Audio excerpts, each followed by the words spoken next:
அவ உங்க வீட்டுக்கு வந்துட்டால? உங்களை மாதிரி ஒரு மாமியார் அம்மா ஸ்தானத்துல இருக்கீங்க. அம்மாடி, இவளுக்கு உங்களை ரொம்ப பிடிக்கும்மா. இவ உங்களை மாமியார பார்க்க மாட்டான், அம்மாவா தான் பாப்பா. கண்டிப்பா ஏதாவது குரல் தான் சொன்னீங்கன்னா திருத்திப்போம். இவளுக்கு உங்களை மாதிரி ஒரு அம்மா கிடைக்கிறது பகவானோட கிருபாமா. நான் கும்பிடுற முருகனோட அருள் தாம்மா. உங்க வீட்டுக்காரரோட விஷயம்லாம் வெளியில வந்தப்ப எனக்கு வருத்தமாதமா இருந்துச்சு. அந்த விஷயத்துல தர்ஷனுக்கு நிறைய சங்கடம். என்னம்மா பண்ண முடியும்? விதி யாருக்கு எப்படி வாழ்க்கை அமைதோ அப்படித்தானம்மா நடக்கும்.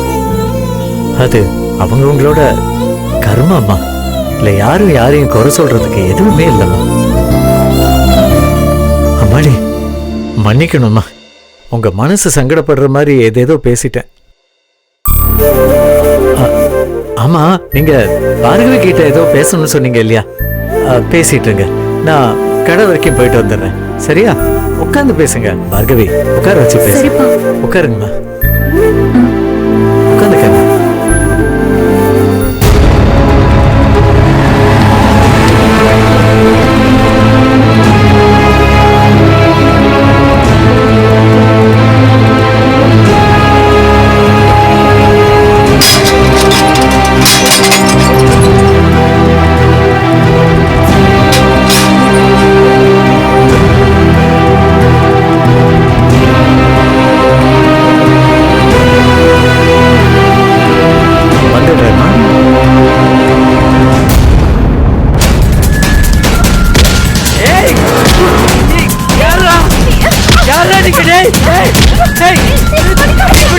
Hey!